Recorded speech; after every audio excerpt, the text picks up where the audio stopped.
todo marcha según lo planeado. Y totalmente on schedule, como diríamos. Si no, yo no Damos paso acá. inicio a la primera mesa, que fuimos denominándolas, no sé si se habrán dado cuenta, pero a diferencia de otras ocasiones, no las dividimos por áreas temáticas disciplinares, derecho comercial, penal, bueno, sino que fue surgiendo de las propuestas, y esto fue algo tremendamente hermoso, de las propuestas de ponencias de cada uno de los y las juristas que vamos a escuchar. Fueron surgiendo áreas temáticas comunes inspiradas en la convocatoria. Y entonces la primera mesa es Democracia, Paz y Derechos Humanos. Vamos a tener el placer de escuchar a Claudia Gabriela Somovilla, que no sé si estará Sí, está acá. en el Zoom. Perfecto. Está presente. Nos queremos invitar a Isabela Dornelas Correia, por supuesto, profesora Suba a la Testera, y a nuestro querido amigo Nelson Basile Neto, para que demos inicio a esta mesa.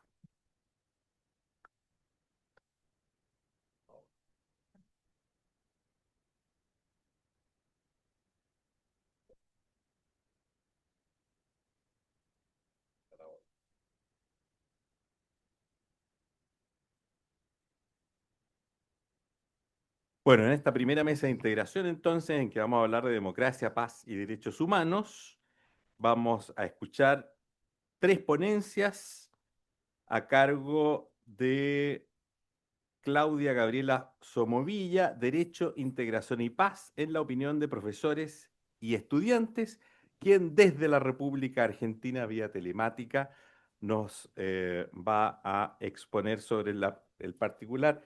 Claudia, te ruego atenerte a los 15 minutos que tenemos previstos para tu ponencia. Muchas gracias. Profesora está autorizada para compartir pantalla. Muchísimas gracias, Ricardo. Álvaro, muchísimas gracias.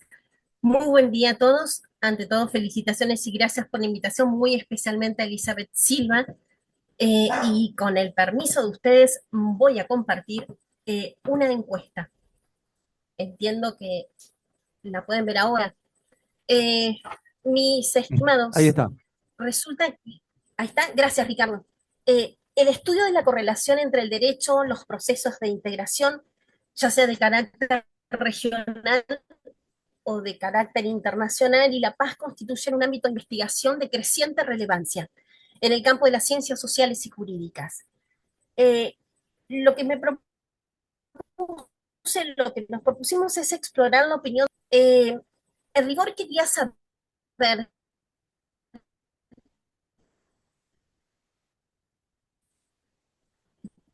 cuál es el criterio que piensan, hacia que me son próximos, ¿no? La encuesta resulta, entiendo humildemente, una herramienta idónea para copiar información que permita conocer y comprender las opiniones. Traducido ello en expectativas, experiencias, conocimiento que nos dan datos empíricos. Los resultados deben interpretarse, claro está, de modo provisorio o estimativo. Esta es una encuesta, si ustedes me permiten, decimos acá en Argentina, casera. Indagar en esas percepciones, productos de la formación, emociones, visión de quienes hacen y estudian el derecho, resulta de interés para fortalecer una educación jurídica comprometida con la realidad. Formar y formarnos al servicio de la construcción de sociedades pacíficas, inclusivas y democráticas, donde el derecho actúe como un vehículo de un diálogo sostenible. Y entonces 217 personas vinculadas al estudio del derecho brindaron su opinión optando entre respuestas presentadas en un cuestionario en un total de 10 preguntas, 3 o 4 de ellas que tienen un carácter general. Si ustedes quieren, ahora los vamos a ir viendo, y 7 que tienen que ver con su apreciación. En el transcurso del mes de octubre del 2025 envié a mis contactos vía WhatsApp, mails y las plataformas con alumnos y profesores, donde me desempeño como tal, en todos los casos de base de contactos vinculadas con profesores y estudiosos de la carrera de abogacía. Un formulario generado a partir de la plataforma de Google con las consignas que seguidamente vamos a ir viendo. En la primera, ¿cuál es el lugar de residencia? Claramente, entre Argentina y Chile nos llevamos el 89.4% Argentina más el 8.8% Chile, con lo cual las respuestas suman que vamos a tener un 98.2% que pertenecen a los vecinos de estos dos países limítrofes. ¿Cuáles son sus edades? Bueno, tuvieron que optar de 18 a 24, 25 a 44 años, 45 a 64, más de 64. Y entonces podemos observar una distribución, si ustedes me permiten, desigual, con una mayor representación en el caso de los adultos mayores, ya que la escala de 45 a 64 y más de 64 va a significar el 60.6 de quienes participaron en la encuesta. ¿Cuál es el género? Abrumadoramente mujeres, 64%, varones 33.6%. Pero mi interés es ir a las respuestas que tienen que ver con las inquietudes. Una última, respecto de los estudios de abogacía que tienen aquellos quienes respondieron. Tomé 3 criterios. Aquellos que eran universitarios con sus estudios en curso, aquellos que tienen estudios en grado, aquellos que tienen estado, que de grado y de curso. Hay un interés en la especialización en la abogacía de aquellos que hicieron a esta respuesta. Bueno, y entonces vamos. ¿Qué papel cumple el derecho en la construcción de la paz? Y ofrecimos 4 opciones. ¿Es una herramienta esencial para garantizarla? ¿Acompaña el proceso pero no lo determina? ¿O bien su influencia es simbólica más que real? ¿O bien hay otras opciones? La mayoría de las personas, el 58.3%, consideran que el derecho es una herramienta esencial para garantizar la paz, lo que sugiere que hay una percepción generalizada de que el derecho juega un papel crucial en la construcción de la paz. Esto puede indicar que las personas creen que el derecho es fundamental para establecer un marco de justicia y seguridad que permita la convivencia pacífica. Por otro lado, el 31% de las personas que respondieron creen que el derecho acompaña el proceso, pero no lo determina. Lo que sugiere, si me permiten, que hay una percepción de que el derecho es importante, pero no es el único factor que influye en la construcción de la paz. El 9.7% de las personas piensan que la influencia del derecho es más simbólica que real, lo que puede indicar que hay una percepción de que el derecho no es tan efectivo en la práctica como se cree. Entonces, la percepción del derecho en la construcción de la paz es mayoritariamente positiva. Sin embargo, hay una percepción de que el derecho no es el único factor que influye en la construcción de la paz y que su influencia puede ser más simbólica que real en algunos casos. También les preguntamos si la imagen del derecho es capaz de aportar a un proceso de paz. El gráfico muestra que el 56.5% de los entrevistados, o de los encuestados, perdón, considera que sí, el derecho puede aportar a un proceso de paz, mientras que un 41.7% responde que a veces, y solo una fracción mínima, lo niega. Este patrón revela una confianza mayoritaria, aunque no absoluta, en el potencial pacificador del derecho. La presencia significativa del a veces puede indicar una percepción condicionada, lo que sugiere que el derecho conserva legitimidad simbólica, pero enfrenta límites en su eficacia real. El alto porcentaje positivo demuestra que la comunidad académica o profesional aún valora su rol regulador y ético. Sin embargo, la cautela expresada en las respuestas parciales puede reflejar una visión crítica, consciente de los usos instrumentales del derecho.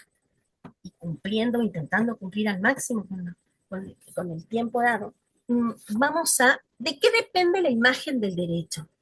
Y podemos encontrar aquí que la mayor parte de los encuestados, el 39.4%, considera que la imagen del derecho depende de los abogados y jueces. Un 34.7% opina que depende de los jueces y políticos. En menores instancias vamos a encontrar otros, y también de la prensa tiene un porcentaje interesante, alrededor del 5%. Por separado, de abogados, de jueces, de políticos, también tienen un mínimo de la representación. Entonces, la percepción mayoritaria vincula la imagen del derecho a la cooperación entre actores del sistema jurídico, abogados, jueces y políticos. La opinión sobre la prensa o actores individuales aparece casi marginal. podría indicar que se va el derecho más como un sistema interdependiente que como responsabilidad de un solo grupo. Y las últimas dos preguntas. En los procesos de integración regional, ¿qué debe priorizarse? El gráfico muestra que para los encuestados, el 47.7%, los procesos de integración regional debe priorizarse la promoción de la cooperación, seguida de la eficacia institucional, 32.9%, y en menor medida la armonía normativa, 17.1%. Solo un porcentaje mínimo eligió otro. Clara preferencia por un enfoque práctico y relacional antes que puramente jurídico formal. Los participantes valoran más los vínculos de colaboración y solidaridad entre los estados que la uniformidad normativa. La segunda prioridad, la eficacia institucional, refleja una preocupación por el funcionamiento real de los organismos regionales, lo que sugiere una demanda de mayor operatividad y resultados concretos. La menor relevancia a la armonía normativa sugiere que la homogeneización de las leyes no es vista como el eje central de la integración. En conjunto, las respuestas evidencian una visión pragmática y cooperativa, centrada en la acción conjunta más que en la estructura jurídica. Últimas dos consignas. ¿Cómo definiría que debe ser la relación entre derecho, integración y paz? La respuesta refleja abrumadoramente un fuerte deseo o necesidad de armonía complementaria. Le sigue un rol humanitario, 29.2%, y entonces el 89.4% de los encuestados tiene una expectativa de que el derecho contribuya a la paz. Última respuesta. ¿Cómo es la relación entre integración, derecho, integración y paz? Si estimamos las categorías generales ante un abanico, ahora de opciones, puede observarse que el 29% centra su opinión en un interés político, lo cual sugiere una visión crítica o pragmática de la relación planteada. Seguidamente, el 24.9%, un cuarto de los participantes, estima que el derecho a la integración y la paz se refuerzan mutuamente, mientras que el 13.4% percibe fricciones o conflictos entre los tres conceptos. El 12.9% asocia la relación con beneficios materiales. Un porcentaje menor lo enfoca desde lo humanitario, casi a la par de aquellos que lo observan como algo simbólico o discursivo. Y finalmente, uno, sensiblemente menor, incluye una percepción de otro tipo. Se puede observar, ya terminó Álvaro, se puede observar un desfasaje entre la realidad y la aspiración. La brecha entre el deber ser y la práctica institucional observada resulta notable, lo cual arroja una crítica implícita del presente, suerte de desconfianza hacia la instrumentalización del derecho, que se observa usada con fines estratégicos, no la cooperación que se anhela, suerte de revalorización del derecho como garante y fiador de la paz mediante la integración. La disonancia entre lo ideal académico y la práctica del derecho aparece atravesada por un modo de integración que es percibido como dominado por intereses de poder político o económico. Se vuelve palpable la tensión entre ideales, paz y cooperación e intereses políticos y económicos, como rasgos centrales del campo humano consultado, pudiendo inferirse una relación ambivalente entre derecho, integración y paz, que oscila entre ideales y condicionamientos prácticos del poder. Quiero decirles muchísimas gracias a ustedes que nos dieron la posibilidad de compartir este resultado, una encuesta que es el reflejo real, pero si bien reducido si quieren, pero real de abogados que se sumaron y que brindaron su parecer. Muchísimas gracias.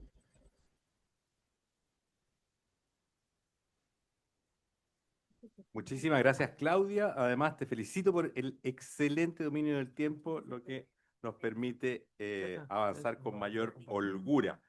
Gracias. A continuación, dejo con ustedes a Isabela Dornelas Correia, de Brasil, cuya presentación se refiere a propuesta de una convención regional para la representación política y los derechos humanos. Tiene la palabra Isabela. Hola, muy buenos días. Para mí un honor participar otra vez con ustedes. Y mi investigación como ha dicho con el tema, propone la creación de una convención regional para la representación política en términos de Sudamérica. El debate central que traigo hoy parte de una pregunta, que es cómo aseguramos que la eficacia de la representación política se traduzca en una mayor y más sólida legitimidad para nuestro sistema democrático regional. Los compañeros hablaban de las cosas que nos unen y yo creo que los problemas también nos unen más que cualquier cosa en nuestras relaciones. Cuando estamos en un trabajo, por ejemplo, y tenemos un enemigo en común, nos unimos en contra de ellos. Entonces, de este punto, nosotros en Sudamérica tenemos problemas en comunes. Por ejemplo, si hablamos de Amazonia, la Amazonia, Brasil lo tiene 60%, pero 9 países de Sudamérica tienen la Amazonia. Colombia, Venezuela, en menor parte Ecuador también, Guiana Francesa, Guiana, son parte de la Amazonia. Pero el mayor problema que enfrentamos, que fue lo que me impulsionó a crear este trabajo, es un problema de legitimidad política, legitimación. Nosotros no nos vemos bien representados. Volviendo para Amazonia, si nosotros, la Amazonia nos une, la cordillera nos une, los problemas ambientales también nos unen. Pero los pueblos que cuidan a la Amazonia, tanto en Colombia, cuanto en Brasil, cuanto en Venezuela, no están representados en nuestros congresos.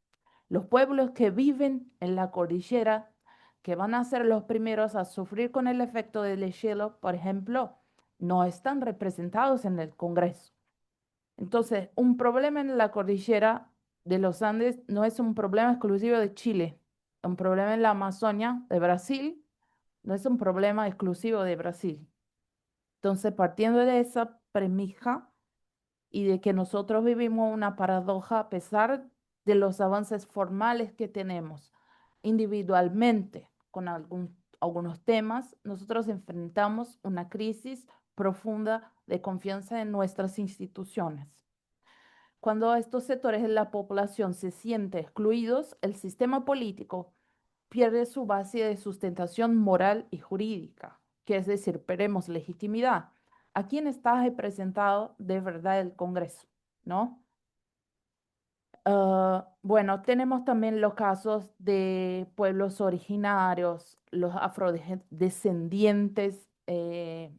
Tenemos una deuda histórica con estos pueblos en cuanto a países. Según el Banco de Datos del Comercio Transatlántico, la América Española recibió 1,2 millones de esclavizados, mientras que Brasil recibió 4,8 millones de esclavizados. Eso subraya la magnitud de la deuda histórica que tenemos con estos pueblos y también están poco representados en nuestros congresos. Sin olvidar que tenemos Bolivia, que es un ejemplo de representatividad política con sus escaños reservados a pueblos originarios y autogobierno, pero nosotros, países suramericanos en la mayoría, no estamos bien.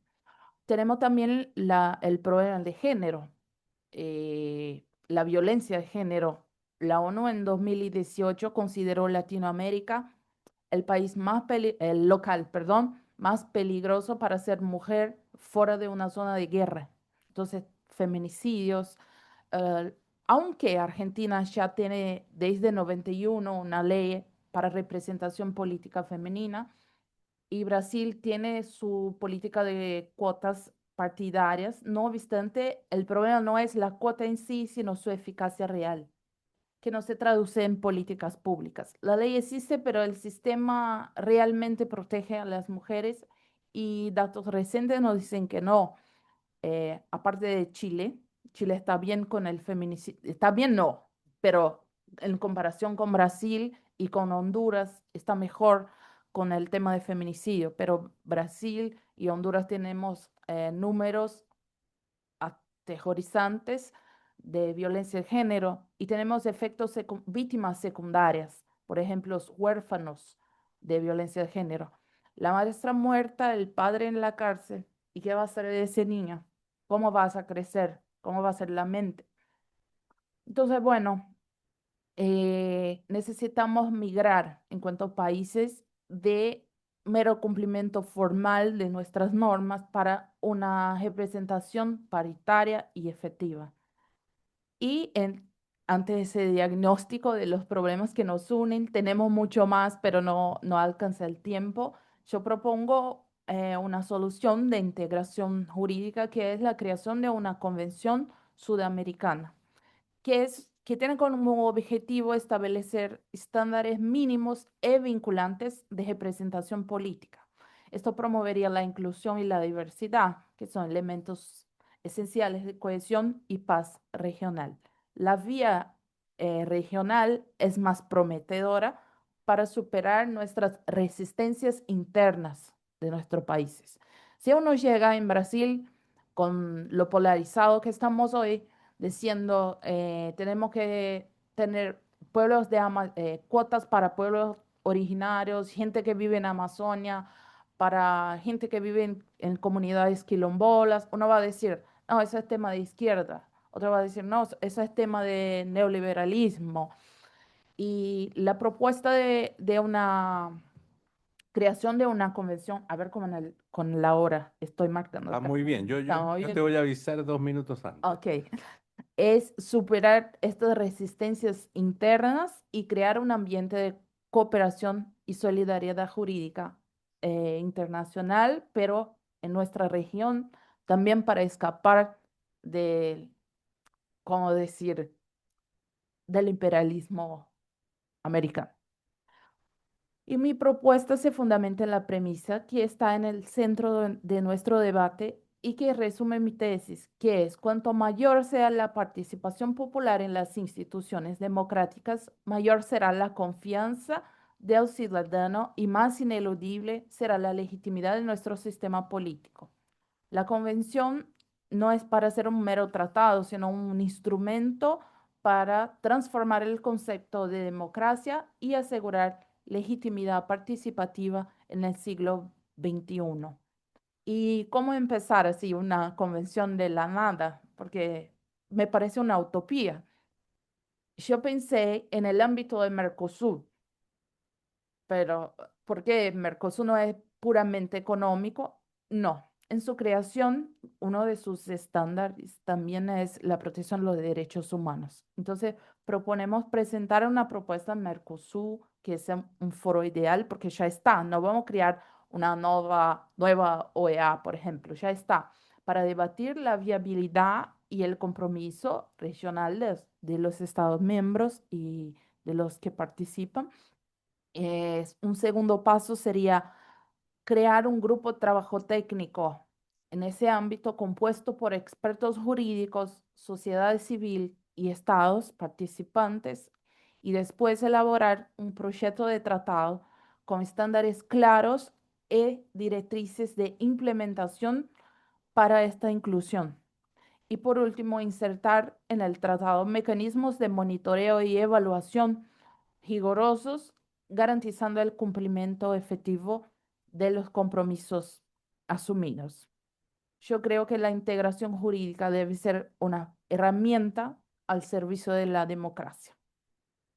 Y la convención regional, a menos para mí, cuando empecé a pensar sobre el tema, se muestra un camino para transformar este déficit representativo que tenemos y una fuente renovada de legitimidad democrática también.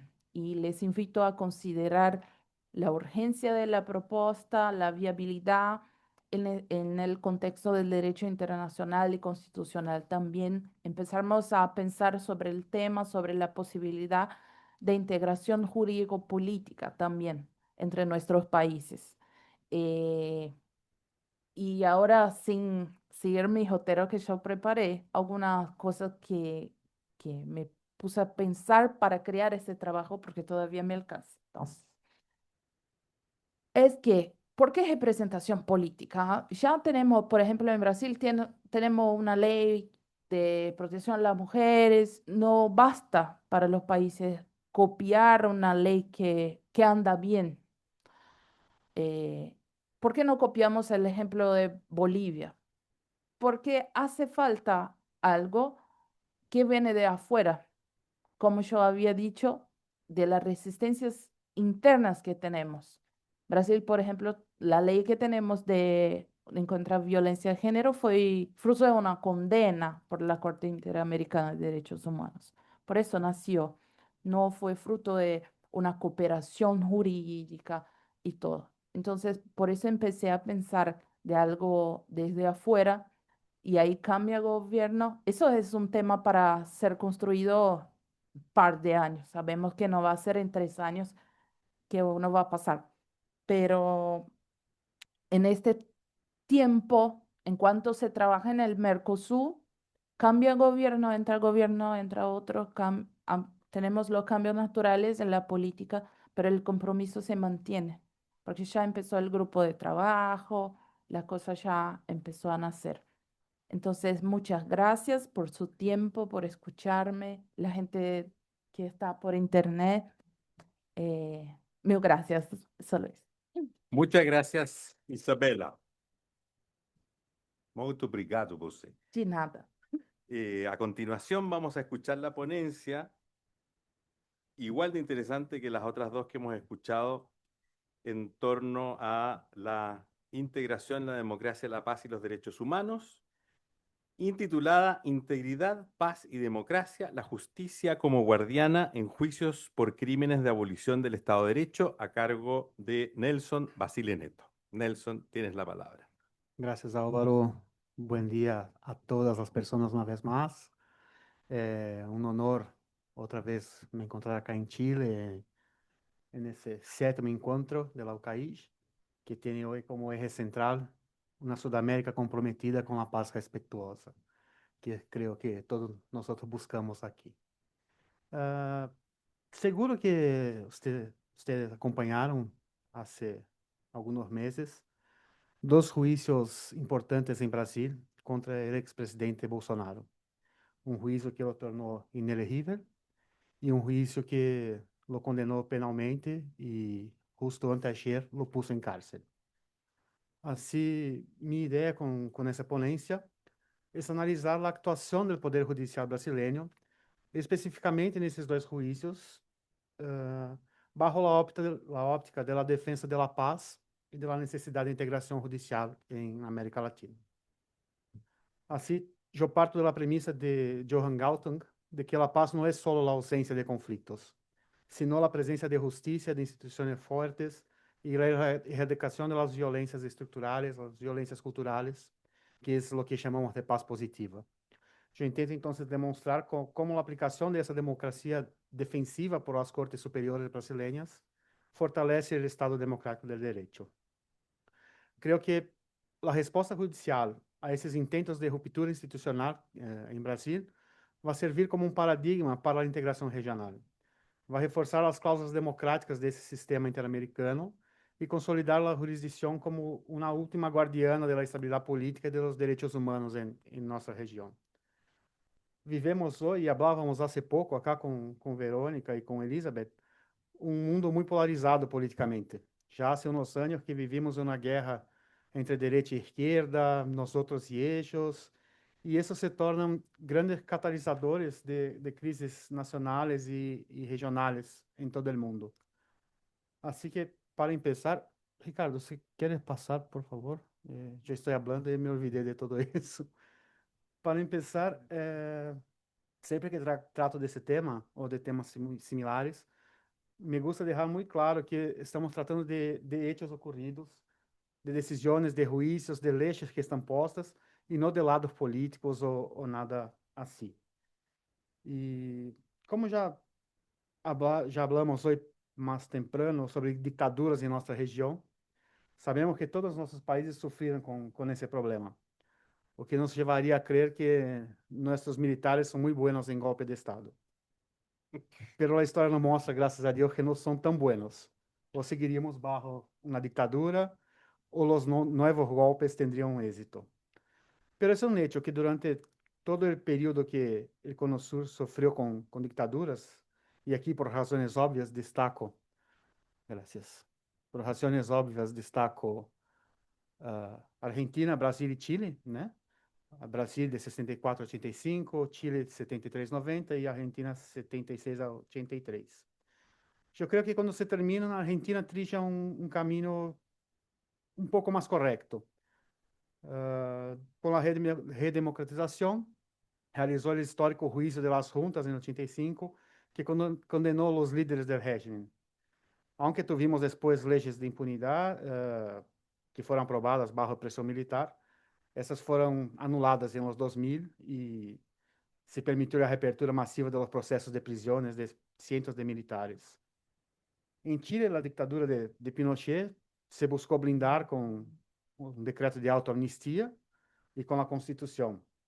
E a justiça, me parece, permaneceu inerte por anos hasta que se detenió Pinochet em Londres e se desencadenou, então, uma nova interpretação jurídica interna em Chile, né? La de que a desaparição forçada é um crime permanente. E desde então, o Poder Judicial chileno ha processado e condenado diversos agentes da repressão. Pero em Brasil, sin embargo, essa transição esteve marcada por o que se chamou de anistia recíproca na Lei de 79, que permitiu o retorno de todos os exilados ao país, pero bloqueou o castigo a todos os agentes responsáveis por la tortura, por las desaparições, e criou em Brasília uma cultura de impunidade a esses crimes, que só recentemente começa a ser questionada com a Comissão Nacional de la Verdade. E me parece que por essa sensação de impunidade, seguimos hasta hoje em Brasil, vendo gente que pede a volta da ditadura e que busca um novo governo militar. Com isso, sabemos que tivemos algumas manifestações nos últimos anos em Brasil, buscando uma nova ditadura, e teniam em Bolsonaro, o ex-presidente militar, essa pessoa central. Buscavam que Bolsonaro tivesse aí o intento de um golpe militar quando perdeu as eleições em 2022. E por aí já empeço. Sabemos que Latinoamérica está marcada aí por ciclos de instabilidade política, de rupturas institucionais, e agora enfrenta, em século XXI, o que André Singer chama de autoritarismo furtivo. Me parece uma expressão muito interessante, onde se busca uma erosão da democracia, não por meio de golpes clássicos, como já tivemos, sino através do debilitamento das instituições por os líderes eleitos. Creio que isso é o que estamos vendo em toda a América. Assim, nesse contexto, a defesa da paz e da estabilidade se tornam necessárias, e se tornam necessárias através dos sistemas judiciais nacionais. Assim, eu busco pensar nesses dois eixos fundamentais: a paz positiva, que já falei há pouco, e a integração jurídica, que vai buscar harmonizar essas normas internas com os compromissos internacionais de direitos humanos. Para isso, eu vou usar, então, esses dois juízos que tivemos em Brasil. A Constituição de Brasília, em seu artigo 4, traz a defesa da paz e a solução pacífica dos conflitos como princípios rectores de relações internacionais. No obstante, a paz interna é um pressuposto para a paz regional. Quando temos atores políticos utilizando o poder do Estado para atacar o sistema eleitoral e incitar violência às instituições, como que passou em Brasil, me parece que se viola frontalmente o direito fundamental à paz institucional. E aí temos essa necessidade, essa teoria de democracia defensiva ou militante, que busca que o regime democrático não deve proporcionar os meios para sua própria destruição. A democracia não pode permitir que seja destruída. Assim que, nesse caso, a atuação do Poder Judicial brasileiro frente aos ataques que sofreu o sistema eleitoral em Brasil e a intento de abolição violenta do Estado de Direito vai representar essa aplicação prática dessa teoria. Por isso, percebo que a integração na América Latina não deve ser vista só bajo a óptica econômica, como acaba de dizer Isabela, sino também por todos os enfoques, incluso o enfoque jurídico que aqui tratamos. Essa integração jurídica se refere a um processo de harmonização, onde os órgãos normativos internos vão dialogar com os sistemas internacionais de proteção. Esse conceito de bloco de constitucionalidade vai expandir as normas de referência, mais allá do texto constitucional escrito. Vai englobar tratados internacionais de direitos humanos. E quando o Poder Judicial brasileiro vem castigar esses ataques à democracia, está exercendo nada mais que um controle de convencionalidade, garantizando que o Brasil venha cumprir seus compromissos internacionais, em especial as cláusulas democráticas do Protocolo de Ushuaia e da Carta Democrática Interamericana. Assim, me parece que a estabilidade de um país membro é vital para a integração de todo o bloco. A impunidade de líderes que venham tentar contra a ordem genera um efeito contágio em toda a região. E, por lo tanto, uma resposta firme das Cortes fortalece essa integração jurídica regional e vem estabelecer um estándar de tolerância zero ao golpismo que tem que estar alinhado ao direito interno e aos valores universais de soberania popular. Assim que, tratando de los casos, temos o primeiro caso, o 5 minutos. que resulta na inegibilidade de Bolsonaro, porque ele utilizou a estrutura da presidência para disseminar desinformação sobre as urnas eletrônicas a embaixadores estrangeiros. Assim, o tribunal entendeu que a liberdade de expressão não protege essa disseminação de mentiras que buscam corroer a confiança no sistema democrático, que há pouco tratávamos aqui da necessidade de confiança. Com isso, ao retirar de jogo político esse ator que vem julgar contra as regras institucionais, o Tribunal Eleitoral atua preventivamente para garantizar uma paz eleitoral e uma estabilidade em as futuras transições de poder. O segundo processo é o mais recente, é o da responsabilização penal do ex-presidente e sua privação de liberdade. Já se derivam das investigações sobre o golpe de Estado e os atos antidemocráticos que ocorreram nos últimos anos.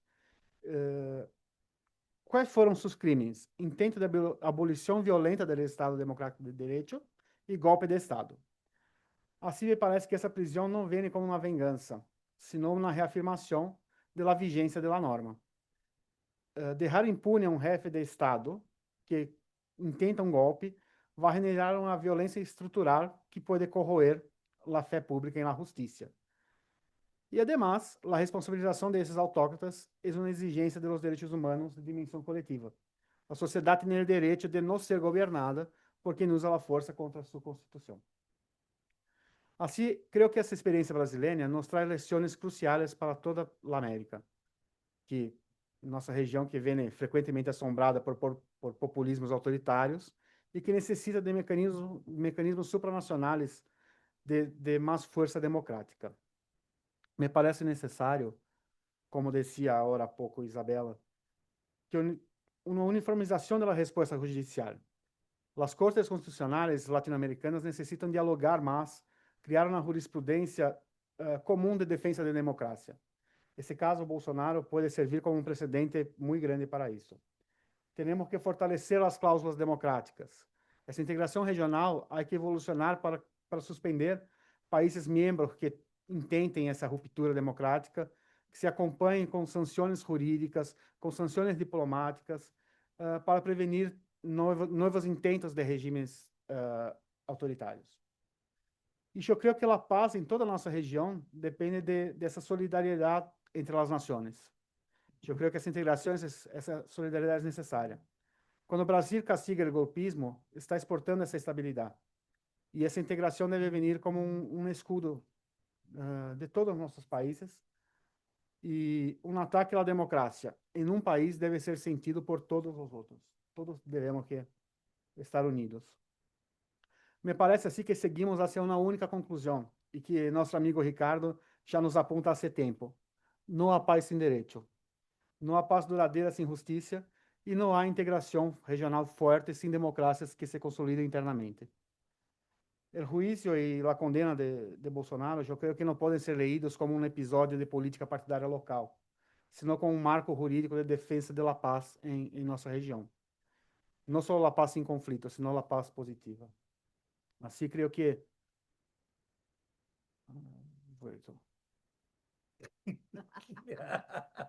eu creio que aplicar essa lei penal contra quem atentou contra o Estado restaura a paz negativa, elimina uma ameaça de ruptura violenta, promove a paz positiva, reafirma essa igualdade ante todos, aquela lei, a integridade tem que ser respeitadas, e fortalece a integração. Sinaliza à América Latina que o Brasil permanece fiel a los princípios democráticos que sostêm esse sistema regional. Apenas para finalizar, eu creio que não podemos, de nenhum modo, celebrar a prisão de alguém, a condena de alguém. Isso me parece que estamos celebrando uma quebra total de um sistema. Quando chegamos a esse ponto, falhamos como sociedade. Pero a verdade é o que pongo, que uma prisão desta magnitude, depois de todo o que passamos nos últimos anos, é uma prisão necessária para minimamente buscar uma reparação aos absurdos que se cometeram.